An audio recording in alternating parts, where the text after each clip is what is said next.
2.5 years on, the COVID pandemic continues to take its toll around the globe.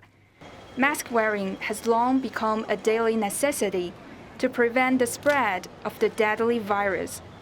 But few would imagine the harm inflicted does not confine to our lives and livelihood, but also to the environment seriously. The mask factory we visited would show why.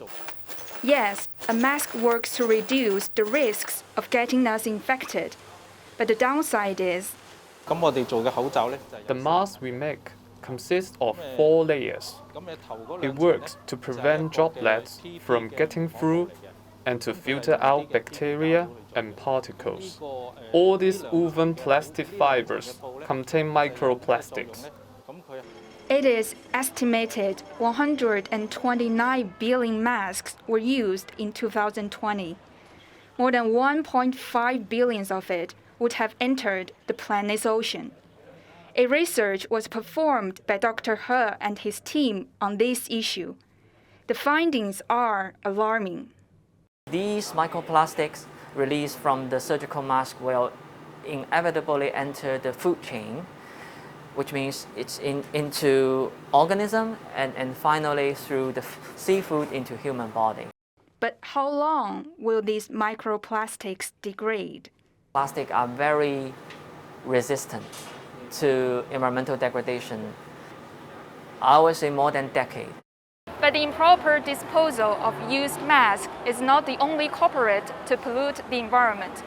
Another side product of the COVID pandemic had something to do with what we eat. In-house dining restrictions and quarantine measures during the COVID pandemic resulted to a 50% increase of food deliveries here in Hong Kong, according to one Environment Care Foundation. The problem? Takeout food orders come with convenient, single-use plastic materials packaging. Increased orders were also driven by discounted prices. Already, it is estimated 3.9 billion of such items were disposed in 2019, even before the pandemic.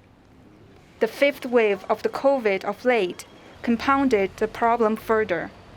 It certainly does not help Hong Kong's landfill diversion and garbage reduction goals. The more plastic material we discovered and we used in our daily life, the more potential source of microplastic that entering into the environment. The story does not end here.